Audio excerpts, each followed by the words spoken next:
Bionet show you how to bake classic European shortbread. Originating from the verdant hills of Scotland, shortbread is a testament to the beauty of simplicity.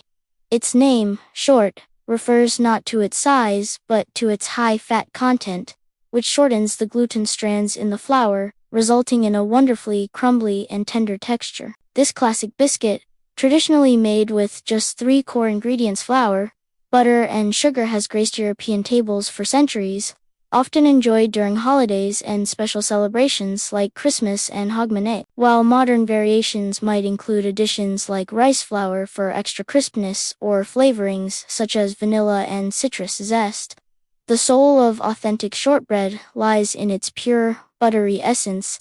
It is a timeless treat that requires no leavening agents, relying solely on the quality of its ingredients and the baker's gentle hand to achieve its signature melt-in-your-mouth quality. The dough is characteristically firm and not overly sweet, allowing the rich, creamy flavor of the butter to take center stage.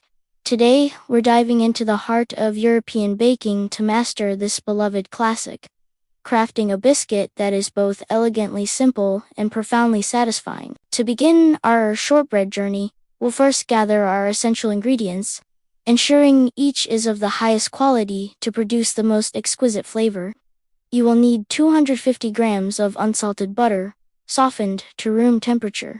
The quality of the butter is paramount, as it is the star of the show.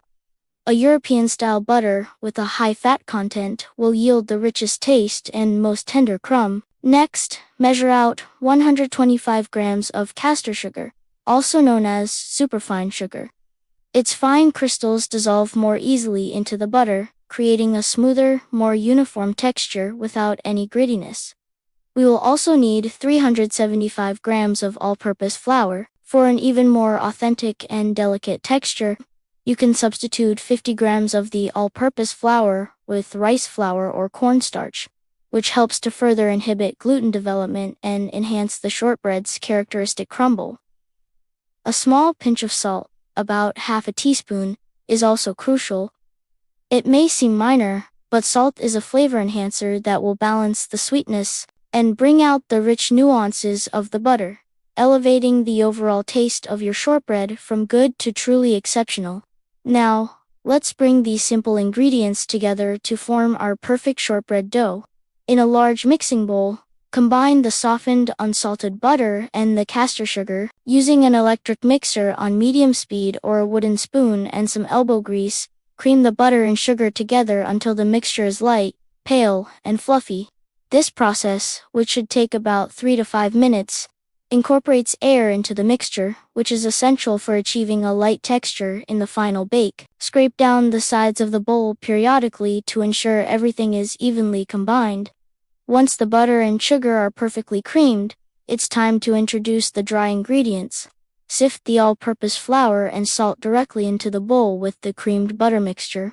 If you are using rice flour or cornstarch, sift it in at this stage as well. Sifting is a critical step that aerates the flour and removes any lumps, ensuring a smooth, tender crumb.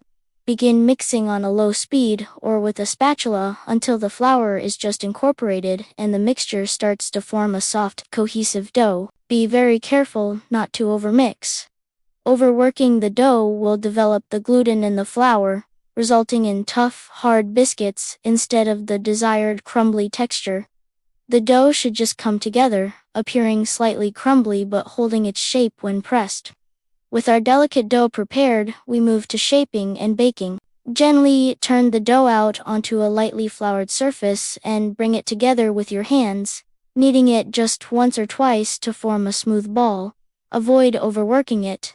For a classic round, press the dough into a 9-inch round cake tin or a traditional shortbread mold, flattening the surface with your palm or the back of a spoon. To create the iconic petticoat tails, score the circle of dough into 8 or 12 equal wedges with a knife, cutting about halfway through. Use the tines of a fork to prick the surface of the dough all over. This docking process not only adds a traditional decorative pattern but also allows steam to escape during baking, preventing the shortbread from puffing up and ensuring an even bake. Alternatively, you can roll the dough out to about 1/2-inch thickness, and use a cookie cutter to create individual biscuits, placing them on a parchment-lined baking sheet. Once shaped, chill the dough in the refrigerator for at least 30 minutes. This step is crucial as it solidifies the butter, preventing the shortbread from spreading too much in the oven and helping it maintain its shape and texture. While the dough is chilling, preheat your oven to 160 degrees Celsius, 320 if. Bake the chilled shortbread for 30 to 40 minutes, or until it is a pale golden color and firm to the touch. The edges should be lightly browned, but the center should remain pale. Let it cool in the tin for 10 minutes before carefully transferring it to a wire rack to cool completely. If you baked around, you can now cut through the scored lines while it's still warm. Once completely cool, your classic European shortbread is ready to be savored, offering a moment of pure, buttery bliss.